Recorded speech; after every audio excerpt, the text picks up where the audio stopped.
Box-to-box overlap, and African boys Namibia have just lost to Italy 52-8. Yeah, it was not nice. But I'll say I saw a few good things from the Namibians, which we're just going to go over. Some of the things that I've seen from Italy as well, they were impressive. And yeah, things that I feel like Namibia have to do moving forward. So as I said, African boys Namibia lost 52-8 to Italy. They started off quite well, Namibia, that is. The first 3 minutes, they got the ball. They were playing well. They went 12 phases deep and ended up getting 2 penalties actually in the Italian, just outside their 22. The Namibians kicked for 3 and they were 3-0 up after 3 minutes. So they showed a lot of patience. They showed a lot of good ball carrying into space. And I was like, okay, I hope they can sustain this and actually give the Italians a bit of a problem. But straight after the restart, the kickoff reception was good, but the kicking from Namibia was a real problem today. They were kicking straight back to the Italians. The Italians were not scared to run from anywhere, and it was the quality of the kicks for me. Like, there's no issue kicking the ball to the Italians, but it's the quality of the kicks. You know, you need to kick well so that your chasers have a chance of getting the ball. You know, and also kicking into space as opposed to kicking straight to man. You know. So those are some of the things that Namibians did. Italians got straight back into it within 5 minutes. Monty Ioane was breaking through the line. A line break in the first 5 minutes is never a good thing, right? After starting so well, that's a coach killer, as we call it in rugby. Then Italy just notched it up. And I think from the first set piece, you could tell they meant business. The Italian line-out has become quite strong. I guess this is what you get when you... Italy is probably... it is the weakest team in the Six Nations. Yeah, that's France, Wales, Scotland, England, Ireland, Italy. But they... Being exposed to playing the best year in, year out is one of the big things that you see. Like, they're actually getting so much better, you know? And when they come and play these other nations, then you can see the difference in class, the gulf in class. So I think Italy have really improved, and I feel like the trajectory Italy have gone through is what the likes of Namibia, tier 2, tier 3 nations would like to go through, right? Samoa, Tonga, Chile as well, like just Portugal, Georgia. I'd say Georgia is on a different level compared to these other teams. They're the ones closest to the Six Nations level, outside the Six Nations. But yes, Italian scrum, Italian line-out, it looked really good. It was through the line-out that they caused havoc and scored their first try, I guess the first 2 tries. So, yeah, they got a line-out after, and then they showed variety as well. So the first one was not a typical get a line-out mole and drive, which is what Namibians expected. They got the ball down. Sorry, guys, a bit of a cold. And Torsten van Jasveld, there was a variation in it, right? And they tried making the backs run the ball. And the second time they got the ball, now they actually went and drove the mole, which actually led to Namibia sacking the mole illegally. And Torsten van Jasveld was the culprit here, and he got a straight yellow for cynical behavior.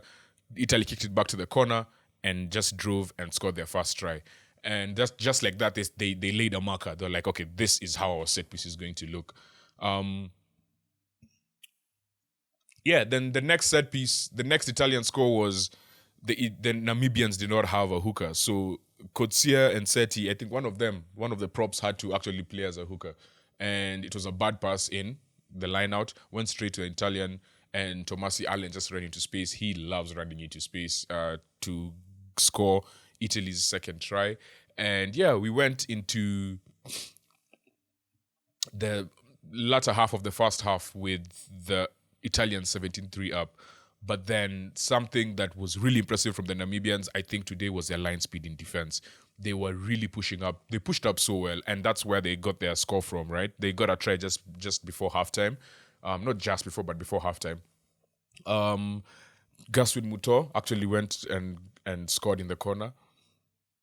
But this was a result of good pressure from the Namibians. It was an Italian scrum in their own around their own 22. So the Italians got the ball, they're trying to get it out, but because of the Namibians' line speed, it created a handling error from the Italians. And from that scrum, is where Namibia actually got a chance to go and score in the corner. So that's one thing that I've seen the Namibians do so well, and I feel like it's something they can keep doing in the tournament. The only thing is they need the depth to keep doing it, and also the weather in France is insane. It's insanely hot in France, and you could see the drop off in energy between the first and second half. Second half, the Italians were scoring off set piece, fast ball set piece, fast phase set piece, which is something that was not happening in the first half, and that was just as a result of energy sapping. It was just an energy sapping day. It was quite hot, and it's the teams that have depth. I don't say the fitter teams because everyone is fit at the World Cup at this point, but the teams with depth are the ones that are going to depth in quality. And obviously, I mean, everyone starts with the 23, so you can't say depth in players, but depth in quality of their bench and their squad in general are the ones that are really going to do well in this World Cup. Someone else who played really well was Swanepoel. I think Swanepoel was one of Namibia's best players. He was everywhere, man. He just tried so hard. And Conradi, who actually got quite a number of turnovers for the Namibians. So yeah, I think moving forward, some of the things I feel like the Namibians need to do or keep doing, they use their forwards quite well. But the only thing now is that they need quicker ball, because with quicker ball is when you catch the defense off guard.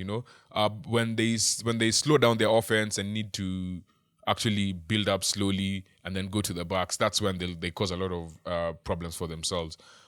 Something else they need to do is obviously they need to kick smarter. I think over the first 24 minutes, the kicking was not great, but then it improved a lot. Then it went back to not being good, and then so they need to sustain this over 80 minutes. Kicking is something they can work on, right? And obviously their mole defense needs to do a bit more, just to make sure that they're not conceding penalties. With scrums, it's a bit difficult. If you just can't scrummage, you can't scrummage, all they can do is just put their weight and see if they can hold most of these scrums in the World Cup.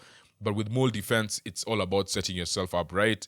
I still feel they're a bit detached when they're trying to defend a mole. The moment the ball comes down, they're a bit detached in how they set up their mole defense.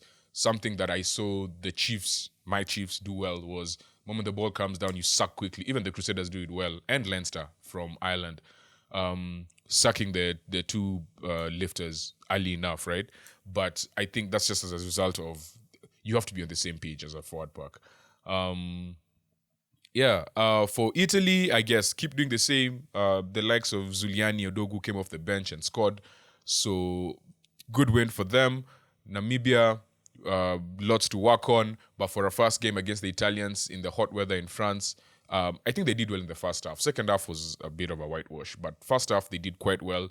Those are the type of performances I would love to see from Namibia moving forward.